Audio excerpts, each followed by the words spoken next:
Good morning, good afternoon, and good evening, everyone. This is Dr. Ephraim. Today's date is October 10th, 2022, and I'm saying Ahaya by Yeshem, Yeshua HaMashiach, Baruch Ato Adonai. And if you listen to the sound of my voice, you are blessed to see another day, and for that, all praise, honor, and glory is due to the Most High God of Israel.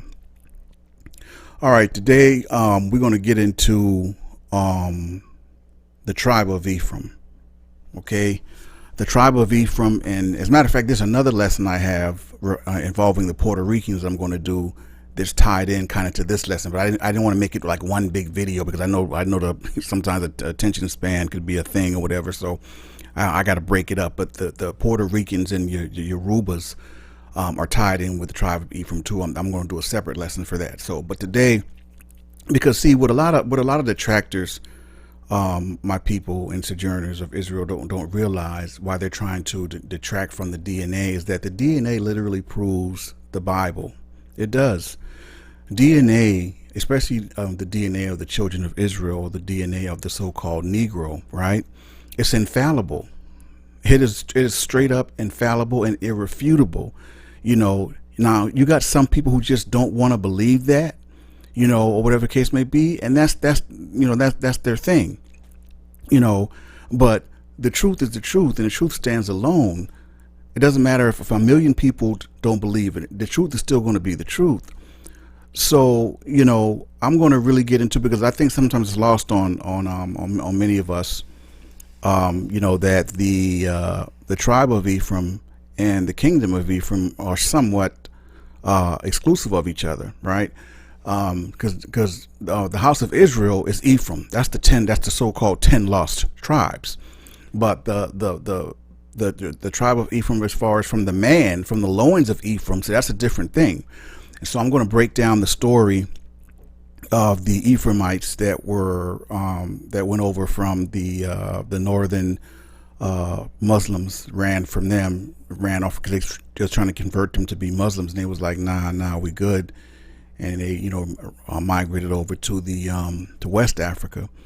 You know, that's why, you know, West Africa is really like the hub for the transatlantic slave trade. It really is. I mean, 9 times out of 10, if you were African American, or even if you were an Afro Puerto Rican, or a Dominican or a Cuban, or anyone that was a descendant of that transatlantic slave trade, those so-called Africans from that transatlantic slave trade, your DNA is going to point to one of those West African nations, more than likely, right? It's going to be either Igbo, Yoruba, Ghana, you know, Cameroon, because that's where the children of Israel dwelled. That's where a majority of us were. That's where a lot of us are today. Don't listen to these camps telling you that there are no Israelites in Africa, man. They're ignorant. Please don't listen to them. All right. The Most High said he was going to scatter us from one end of the earth to the other, and that's exactly what he did. We are all over the place, and we've mixed with virtually every nation. All right. So anyway, I'm not going to go on and on. I'm going to go ahead and get into the lesson. And like I said, I'm going to do the Puerto Ricans and the Yorubans and the Tribe of Ephraim lesson probably tomorrow, sometime this week though. But this is the first part of history and DNA proving that Israelites mixed with Yorubans and are from the Tribe of Ephraim. Let's get it. I want to thank everyone for the continued support and the spirit of enthusiasm with all my lessons and the Shabbat services and things of that nature. And let me just remind everyone to remind you to hit that subscribe button and hit the notification bell so that you'll be notified every time I upload a new lesson or a new Shabbat service. Okay. And yeah, and again, real quick, you know, this channel is not for debate.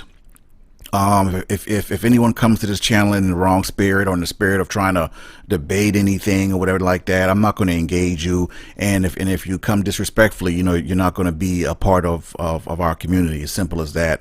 My job is to I present what I present. I take the time to do it. No one is paying me any money to do this, so I'm not going to allow someone to come by and try to tear down my hard work or try to, you know, inject a spirit that's not, you know, that's not righteous. I don't have time for that, and I'm not going to entertain that at all.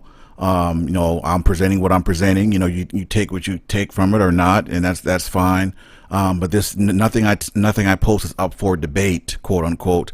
I'm giving you the information. Like I said, I've taken the time to research, and presenting it. And so it's up to you to do your own research. If you disagree with something, my channel and my platform is not the place to voice your disagreement. I mean, I don't care if you disagree or even if you agree, to be honest. It's not for that. It's to spark thought in you, and to maybe hopefully get some lost brothers and sisters out there who don't know who they are and hear something, and and then they become acquainted or with who they really are by virtue of something that I put out by grace and mercy of the Most High.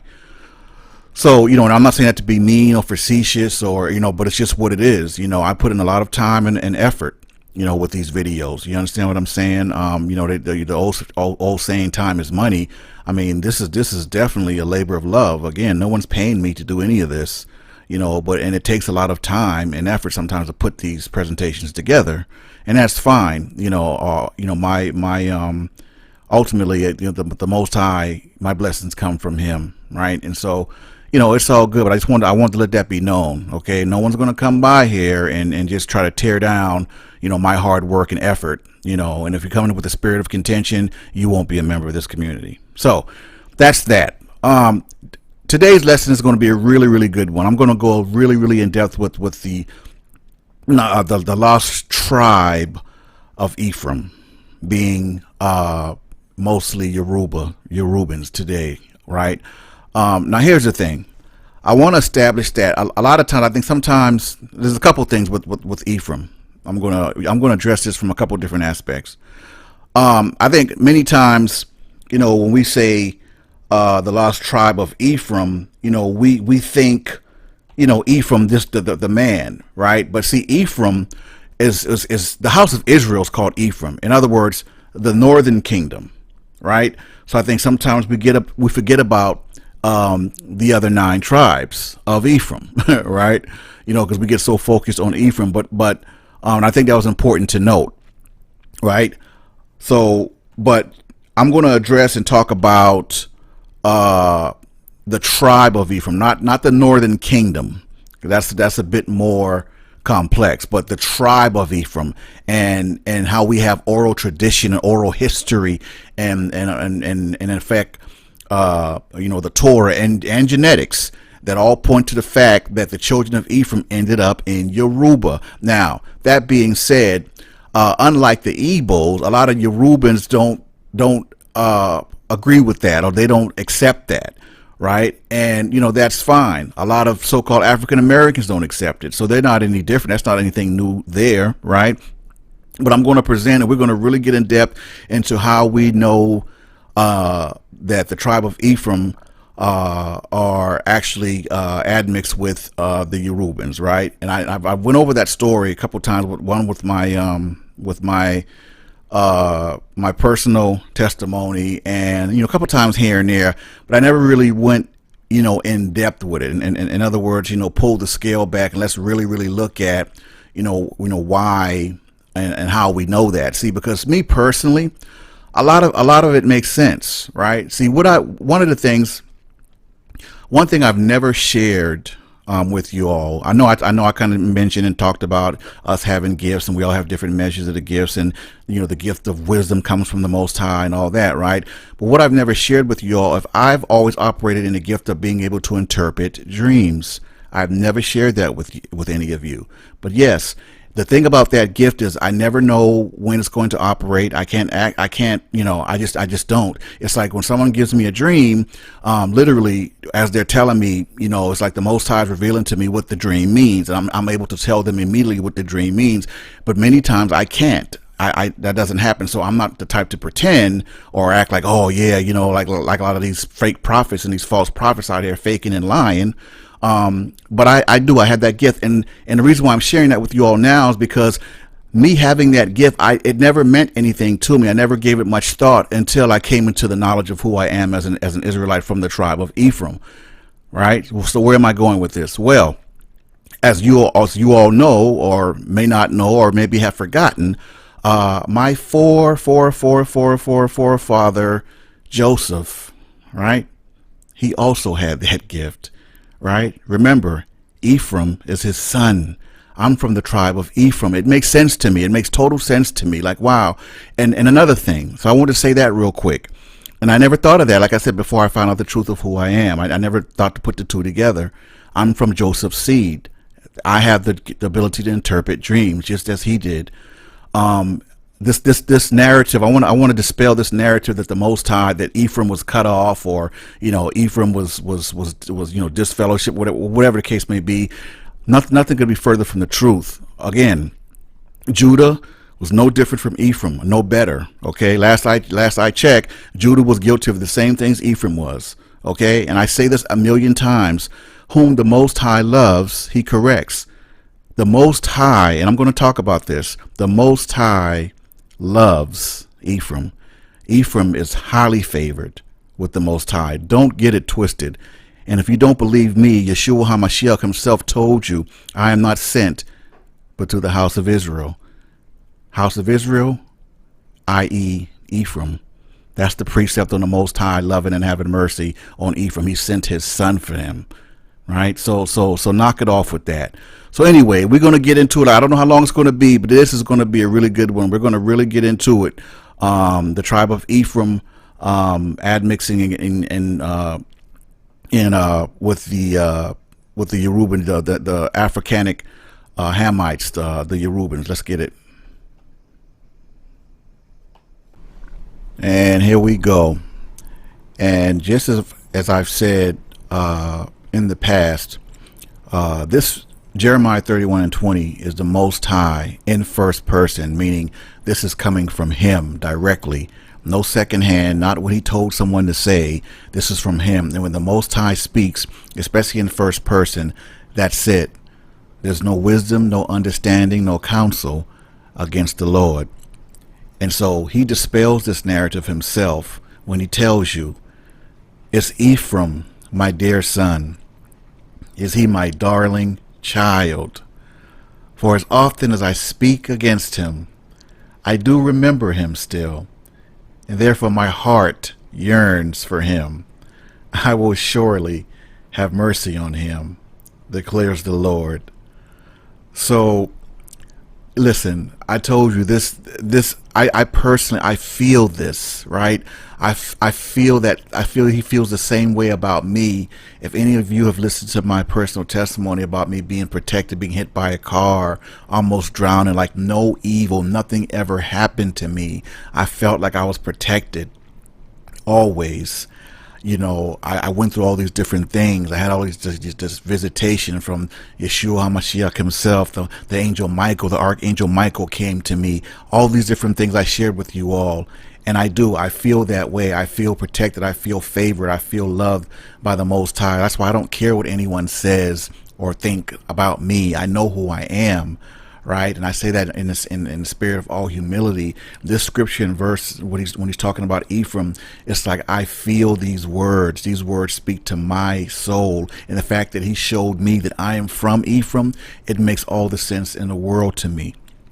Right, it really does. The gift of being able to interpret dreams, like Ephraim's father Joseph. Like it is everything he's pointed me to lets me know that I am from that line. I am from the tribe of Ephraim without a shadow of a doubt. I believe that with every fiber of my being. And not that we need proof of what the Most High says out of his own mouth firsthand, but Yeshua HaMashiach himself provides the precept for what the Most High is saying about Ephraim. See, scripture tells us the Most High will have mercy on whom he will have mercy. Period, point blank. Okay? Because whom he loves, he corrects, just like any parent would a child. Yeah, we get upset with our children. We may put them on punishment or, whatever the case may be, but they're still our child. We're still going to love them. We're still going to be there for them. Yeah, we had to chastise them. We had to punish them. The Most High is no different. Okay? He sent his son for the lost sheep of the house of Israel, aka Ephraim. Matthew 15:24 says, but he answered and said, I am not sent but to the lost sheep of the house of Israel. Period, point blank. He didn't say the house of Israel except Ephraim. He didn't say the house of Israel except Dan. Okay, people, You know, I tell you this, and I've been saying this for years. You can't take a scripture and a verse and try to preach text. You have to preach and know and understand context. That's why everyone can't speak what thus said the Lord, my people, because everyone is not, just because you can read, you know, you can read, or you think you know what you're reading, or you think you can interpret, or you think you're interpreting one a certain way, and the Most High didn't give it to you. It's like your thoughts are like filthy rags. Everyone is not equipped to read from this book. This book is inundated with signs, with allegory, with clues of certain things, right? With numerology, astrology. Like, listen, the Bible is no joke, man. I'm serious. Like, you have to be anointed and truly anointed by the Most High God of Israel to read, preach, and teach from this book. Okay? I mean, I can't say that with enough, you know, passion, right? Because people confuse talent or good oratory skills with being anointed. All right? You can't do that. You have to try the spirits. Who are you talking to? Who are you letting speak into your spirit? Right? Yeah, the Most High got mad at Ephraim. Got mad at you. He got mad at all of us. Last I checked, all of us were scattered. All the 12, everybody, all of us. Just all y'all, just gone. Get. Right?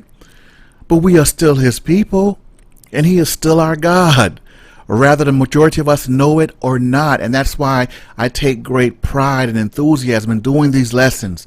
Because those who hear my voice and I catch their attention of who they are, even the sojourners, the ones who aren't genetic, natural born, or home-born Israelites, even the sojourners. If you want salvation, Yeshua HaMashiach, who you know as Jesus Christ, said that salvation is of the Jews. What does that mean? The precept for that is in our Torah. That means you have to stand with the children of Israel. You have to take up the laws, statutes, and commandments given to the children of Israel. Yeshua HaMashiach did not say, I am your Savior. He did not say, I come to save the world. He did not say, I will die for the sins of the world. That is all Christian dogma and untrue. He's telling you out his own mouth in first person, Matthew 15:24, and even told his apostles, his disciples, don't go nowhere near the Gentiles. The city of Samaria enter ye not. Okay? He said, I am sent not but to the lost sheep of the house of Israel. And that's Ephraim. On to the next segment.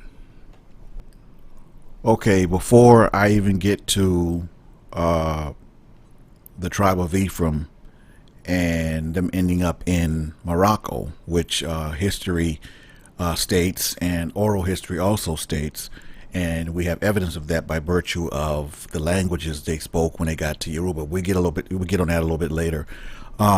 Before I get to that, I have to touch on this because this is important and it's major. It's the Assyrian deportation of the quote-unquote 10 lost tribes, or the house of Israel, or Ephraim. Okay, and why this is important, it's major for a couple reasons. Number one, this major event, this deportation, like, how do you even come to someone's land and deport them off of it? Like, I mean, just the nerve and the audacity of, but that's neither here nor there. My personal feelings aside, right? That was a major event that led most of the E1B1A, the Y DNA of the children of Israel, out of Israel. Okay, Judah and Benjamin remained, but this King Shalmaneser V, so-called, deported the 10, what came to be known as the 10 lost tribes. Now, history kind of refers to it also as a captivity, but I guess in a sense it was, but more so was, anytime you make someone leave, it's like kind of like with immigration and Mexicans, when they catch them in Mexico undocumented, quote unquote, and they deport them back to Mexico, right? But the thing is, in this situation, the Israelites were on their homeland. They were on their turf. So that's not the same, but conceptually, I hope you get what I'm saying. As far as deportation, right? Conceptually, it's kind of the same, but it's different, definitely different circumstances. If hope y'all get that. But anyway, the Assyrian captivity, or sometimes referred to as the Assyrian exile, that's the period in the history of ancient Israel and Judah during which several thousand Israelites from the kingdom of Israel, or the northern kingdom, were forcibly relocated by the Neo-Assyrian Empire. This is one of the many instances of the resettlement policy of the Neo-Assyrian Empire. The kingdom of Israel was conquered by the Neo-Assyrian monarchs Tiglath-Pileser III and Shalmaneser V. The later Assyrian ruler Sargon II and his son and successor Sennacherib were responsible for finishing the 20-year demise of Israel's northern 10-tribe kingdom. Although they did not overtake the kingdom of Judah, Jerusalem was besieged but not taken. The tribes forcibly resettled by Assyria later became known as the 10 lost tribes. Now, that's major and important because, like I said earlier in the presentation, we always talk about the tribe of Ephraim, but we never talk about the other 9 tribes or the kingdom of Ephraim, right? Because they all fall up under Ephraim. But I think sometimes it gets lost the fact that Ephraim was one man, and of course Ephraim had falls up under the house of Joseph, right? But the whole kingdom of northern Israel was Ephraim.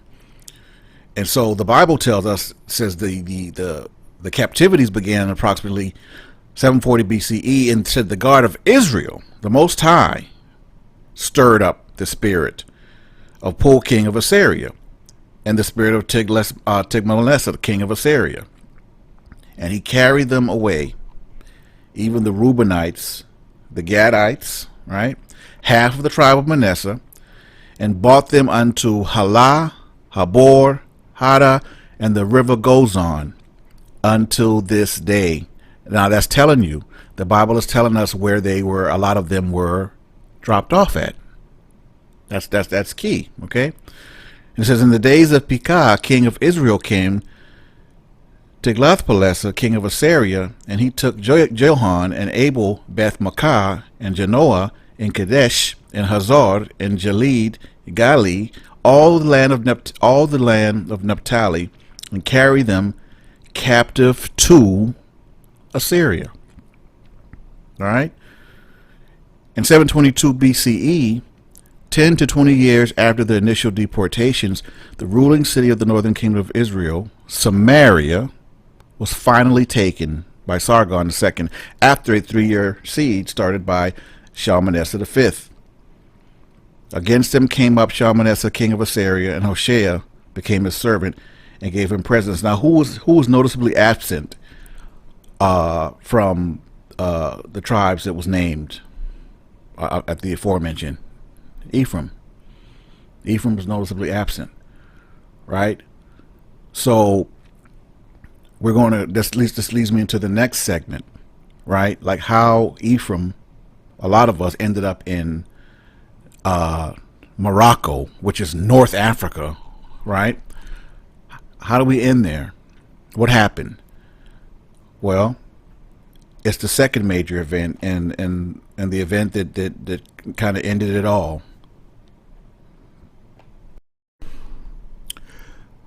'70 AD, the Roman destruction of Jerusalem, or as I refer to it as the day that ended it all. I'm not going to really get into just how bad it really was. I'll just say that men, women, children, elderly, the Romans spared no one. It was almost as if they were possessed, what they did. I mean, our people were burned alive. We were crucified. There were just mass murders going on. I mean, it was awful.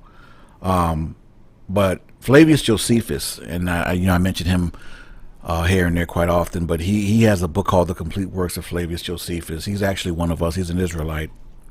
but he was kind of moonlighting as a Roman. Either way, I'm gonna just say real quick what he said. Josephus, he acted as a mediator for the Romans, like I said, but when negotiations failed, witnessed the siege and aftermath. And this is what he said. Flavius Josephus said, quote, "Now as soon as the army had no more people to slay or to plunder, because there remained none to be the objects of their fury, for they would not have spared any, had there remained any other work to be done. Caesar gave orders that they should now demolish the entire city and temple, but should leave as many of the towers standing as they were of the greatest eminence, that is Phasaelus and Hippachius and Merimem, and so much of the wall enclosed the city on the west side. This wall was spared in order to afford a camp for such as were to lie in garrison in the upper city. And truly the very view itself was a melancholy thing, for those places which were adorned with trees and pleasant gardens were now become desolate country in every way." Now, what does that word remind you of? The Most High said it. Their land, the city will become desolate, and their city waste. He said it in first person. Yeshua HaMashiach, he prophesied the Roman destruction of Jerusalem, and it was horrible, right? It was horrible, and just as prophesied, it happened, just like that. So that's the event that ended it all, and many of us who weren't killed, we were either taken into slavery or sold into slavery. It's debated whether the children of Ephraim fled to North Africa or fled to Morocco, right? Or they were sold to northern Muslims as slaves. It's really debated how they ended up in Morocco, but the Roman destruction of Jerusalem is the event that led them there. Rather, they fled there to get away, to escape persecution and death, or they were sold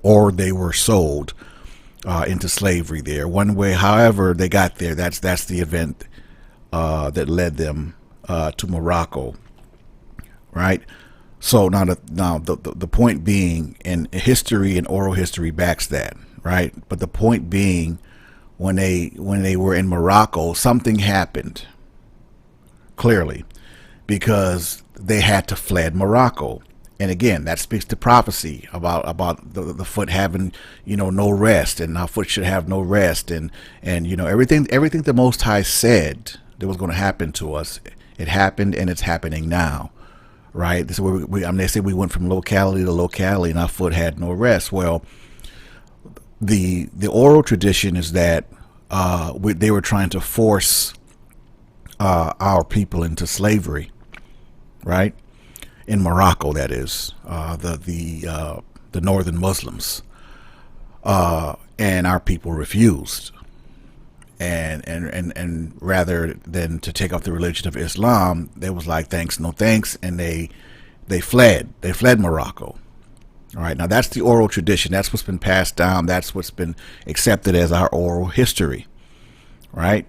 So now let me stop there, and let's get ready to go into the next segment of us fleeing Morocco or Northern Africa and getting to Northern Africa. I'm sorry, us fleeing Northern Africa and Morocco and winding up in Yoruba. Okay, we're getting there. So before I reveal or get into how the Holy Spirit led me to know that the Y-DNA haplotype of E1B1A7A is Ephraim, we got to deal with them fleeing from Morocco into Yoruba. Okay, now obviously when they got to Yoruba, the Yorubans were already there, right?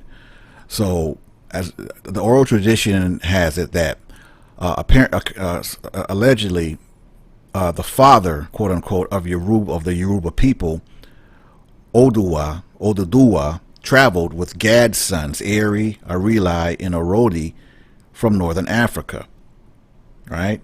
and it settled in what today is known as Nigeria, or West Africa, or West Nigeria. That's on the west side. This would coincide with Yoruba in the oral history. This, it's been known and passed on and passed down. But they believe that they came from outside of West Africa, and I've said that for years, okay, because our wide DNA predates those West African civilizations and Hamites by over 20,000 years. So clearly we came from outside of West Africa. That's not where we originated. So no, it's no surprise that Israelites and Hebrews are in Yoruba, because when we got there, they were already there, right? And as the story goes, it says that when we got there, they asked us because they thought we were strange. They thought we were a strange people, and how we know that we came from, those Ephraimites came from Morocco, because of their language. They spoke a mixture of Arabic and Hebrew or Aramaic, right? And then so I opined, why would they be speaking Aramaic and not Hebrew mixed in with Arabic, right? And then it dawned on me, because the Assyrians, they got rid of they replaced Hebrew, right, with Aramaic. So then it made sense. It all lined up. I was like, right. So when it got to the native Yorubans, and they said, the Yorubans said they were kind of looking at them strange, looking at them side-eyed, and I asked them who they were. And they said, we are the children of Ephraim, or B'nai Ephraim, right? Some say sons of Ephraim, but rather sons of Ephraim, children of Ephraim. They said, we are the sons of Ephraim. Ephraim the man, now, not the kingdom. They're given specific biological lineage as being different from Ephraim, right? That's important, okay? And it said the native Africans, they called them a strange people, right? Or Imo Yokaim, but they didn't try to capture them or enslave them, even though they knew they were different, whatever the case may be. So they for all intents and purposes, they invited them on in. It was like, hey, cool, whatever, right? And so there's words even, and like I said, and their speech was proof that they were who they said they were, right? They had certain Hebrew words that just were not known by the native Africans. And they would say, even if you think about it, even the so-called African Americans brought Hebrew words over with them to North America during the transatlantic slave trade, right? Our experiences were not totally different and new from each other, right? Because we are all from the children, or from the from the seed of Jacob, but we are all from one of the 12 or 14 tribes of Israel, right? And so they said that these Yorubas, or the sons of Ephraim, observed certain Jewish customs, among which was the great holy days, naming of the children, and the circumcision on the 8th day. In almost every way, the black Yoruba Hebrew Israelites were in practice Jewish customs. And I've said this before, clearly that is something that they had been practicing. That's not something that some missionary, taught them, or that they heard somewhere, saw somewhere. There's no way, right? Because back then that wasn't even a thing yet. So clearly they were speaking how they spoke and doing the things that they were used to doing. They were the children of Ephraim. Okay? Now, we have that established. Let me get into the main meat of how the Holy Spirit led me to know that those people that I'm just telling you about, those children of Ephraim that fled from Morocco, how I know that their Y-DNA haplotype is E1B1A7A, and that's the tribe of Ephraim. So it all starts with we're actually a little further back than the transatlantic slave trade. It goes back to Torah and telling us that the children of Israel, and this is how we know who the children of Israel are, because they were cursed to go back into slavery by way of ships. And we know all about the yokes of iron on the neck, and We know about the curses, basically the curses in the book of Deuteronomy. Okay, that's where it starts. Now, because I'm a believer, it starts there for me. That's what started it all, right? So once I knew that and believed that the children of Israel were cursed to go back into slavery, and because they didn't want to hearken to the words and voice of the Most High. They didn't want to listen to His law, statutes, commandments. I mean, we just went through so much, going back and forth with us, giving us chances, forgiving us, this and that. And we just, as a people, we just were stiff-necked. We wouldn't do right. Okay, once we got past that, or once I got past that, okay, now what I had to do was those slaves that were on those ships, I had to find out what their DNA was, because I know that if I did that, then I would be closer to finding out about the DNA haplotype of Jacob, since he is the father of the lost children of Israel, and the children of Israel were cursed to go into slavery on ships. So those slaves on those ships, whatever their DNA was, the men, that's what Jacob's DNA haplotype would be. I mean, that's just logical conclusion to draw, and common sense. So it started with me. When I took a DNA test and found out what mine was. And so I found out it was E1B1A 7A. And as I dug deeper and I researched more and further, then I found that most of the Negroes that were descended from slaves are E1B1A. So with that being said, it was a logical conclusion to draw that since I believe us to be the children of Israel, and that Jacob is the father of the children of Israel, and as a child of Israel, my DNA is E1B1A 7A, then clearly and logically concluded that, the logical conclusion is that Jacob's DNA is E1B1A. I mean, it's just common sense. So now we have that established. Now, how I was led to know that my DNA haplotype is Tribe of Ephraim is because what I did was, when I researched the heck out of E1B1A 7A, I wanted to know where those men were. Where were they located? Like, not, in the world. Where was that DNA? Where are the people that possess that DNA? Where are they mostly located? And so, obviously, it led me to, there's a lot of us here in North America or America. There's some of us in Puerto Rico. I saw it there, and there's a huge percentage of E1B1A 7A, and wait for it, Yoruba. So put two and two together. My DNA haplotype is E1B1A 7A, right? The E1B1A 7A had to have been the children of Israel that called themselves the children of Ephraim, that fled to Yoruba from Morocco. And that's how I found out, and I was led to know that E1B1A 7A is a tribe of Ephraim. I mean, it was, not to simplify, but that's it, right? And so, here we are. See, in the Most High, by way of the Holy Spirit, led me to this Ephraim discovery, because I just knowing how the Most High operates, if He sends someone, He chooses someone to bring forth a message to the children of Israel. I mean, He's going to want that chosen vessel to know where he's from. He's not going to have, like I said, both my mom and my dad are both Israelites. So I don't believe, based on what I know, that the Most High is going to send someone that's not a quote unquote full-blown Israelite to teach the children of Israel. I don't believe that at all. And I know that from just Torah. So like I said, the DNA aspect of it, the E1B1A 7A, I took that, and that's why I tell people, listen, research your DNA haplotype. Yeah, everyone wants to know what tribe they're from. I get it, right? I mean, I'm not gonna say it was relatively easy for me to find out, but I believe that the Most High led me to find that out and know that without a shadow of a doubt, because I need to know, bringing something as sensitive and as important as the DNA haplotype of the children of Israel, I have to know where I'm from, right?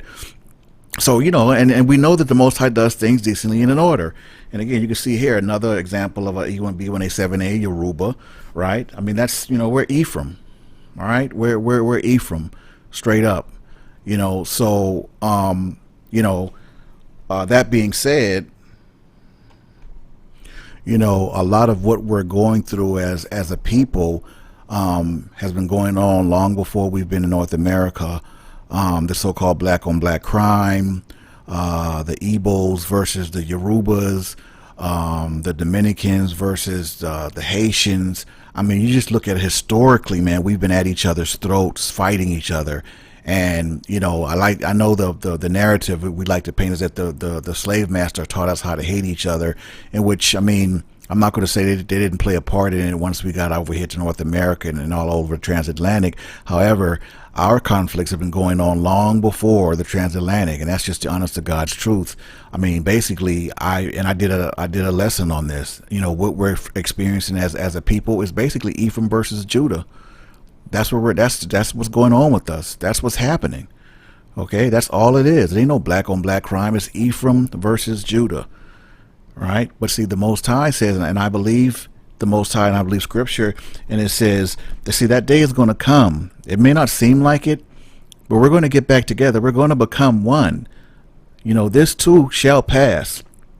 Right? That day is going to come when the envy also of Ephraim shall depart, and the adversaries of Judah shall be cut off. Ephraim shall not envy Judah, and Judah shall not vex Ephraim. Because, see, the Most High knows better than we do, man. Black folks, we cannot and will not get along. We're not going to agree. We're not going to get along. We come for each other's throats, right? I mean, the list goes on and on. But that's all it is. It's the Northern Kingdom versus the Southern Kingdom. It ain't no black on black crime. It's Ephraim versus Judah. It ain't no Igbo versus Yoruba. It's Ephraim versus Judah. Believe that. The Dominicans and the Haitians, man, we all peoples, man, we all from the same seed. We are all from the same seed. Jamaicans, we are all from the same seed. Not every single one of us, but the majority of us in these groups, we're all from the same seed. E1B1A. Okay? Whatever your subgroup is, E1B1A, that's indicative of which tribe you come from. And please, I wish I could find out by the E1B1A you are, which tribe you're from, but it's not an easy thing to figure out or to find out. It's not. Only thing I can do is tell you is to Google search, put in your Y DNA and find out all you can about your Y DNA haplotype or your mitochondrial even. Where are those people located? Where are they located mostly today? Right? I mean, the information is there. You just have to know what to ask, right? And so, like I said, I'm humbled and I'm thankful that I was led to know that E1B1A7A is essentially Ephraim. And I praise and thank the Most High for that, because like I said, I mean, knowing how he operates, I know that he's not going to have someone, talking about, bringing the something like this to the children of Israel, about DNA and not knowing where he's from. Right. So there you go. But, there's that's pretty much the main, portion of the lesson I wanted to get across in terms of, Ephraim and what happened to us, going back to the Syrian deportation, the Roman destruction of Jerusalem, 70 AD, and how the children of Ephraim got to Morocco, Northern Africa, and then they fled there into Yoruba, right? I think I covered all of that. So that's pretty much the lesson. I think I'm going to go ahead and, and I try for it not to be, hour and more longer, but, me, I really don't base it so much on time, more so than getting all the information out that I need to get out. I kind of base it on that. If it happens to, get to an hour, so be it. But, I try not to speed it along or whatever. I have to get all the information out, right? So, again, like always, I hope you all got something from this. Like I said, I'm looking forward to a lot of the lessons coming up. I don't know, to that young lady who was asking me about the birth chart of Yeshua. I'm actually going to that's on deck for a lesson. I'm gonna break down when Yeshua HaMashiach was actually born and break down his whole birth chart. That's going to be a good one. So I forget the young lady's name, but sis is coming. So be on the lookout for that. But real quick before I sign off, that video of me breaking down Yeshua HaMashiach's actual birth chart is actually available. I'm going to try to go ahead and provide the link for you all to check it out in the description box. But yeah, that video is already done. It was a really good one, really good. Well, I definitely recommend you all checking that out. Anyway, that's that. Hope you all enjoyed the lesson. Got something from it. Until next time, this is Dr. Ephraim signing off. Saying Ahaya by Yeshua Hamashiach Baruch Athu Adonai. And again, if you haven't subscribed to the channel, make sure you do hit the notification bell so you'll be notified every time I upload a new video, lesson, or presentation. All right. Shalom, elect.